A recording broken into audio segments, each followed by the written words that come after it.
In this video, I'll show you how to paint the snap, crackle, pop of Adeptus Custodes weapons. Let's get painting. First off, make sure the weapon has a black base, then take some Stegadon scale green and use this to edge highlight all of the weapon.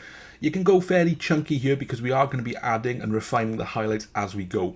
Once you've got all of those edges covered in Stegadon scale green, we're then going to paint out some crackle effects from the power node. So just make sure you've got a good tip on your brush and just make some wiggly lines from that power node towards the edges of the axe.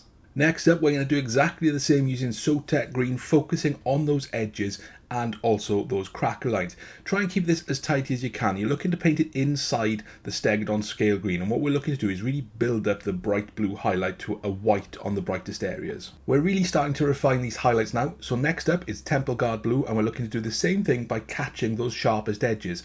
Now you want to get these as fine as you possibly can, so we're just looking to use the tip of the brush along the sharp edges, and similarly make sure you've got a good point so that you can paint that Temple Guard Blue inside the Sotek Green of all that crackle effect. We'll then use Baharroth Blue, which is a really nice bright blue, to really emphasize the brightness of the crackle effect. So we're looking to paint the power node, we're looking to edge highlight all the sharp cutting edges of the blade.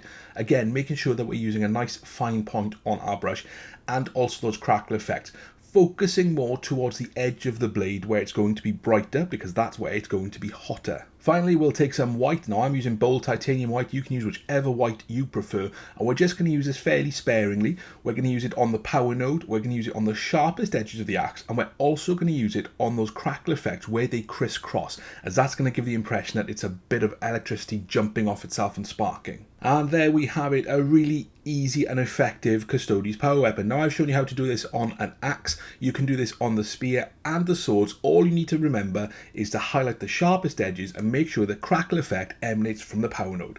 If you like this, why not watch this full Custodes video right here.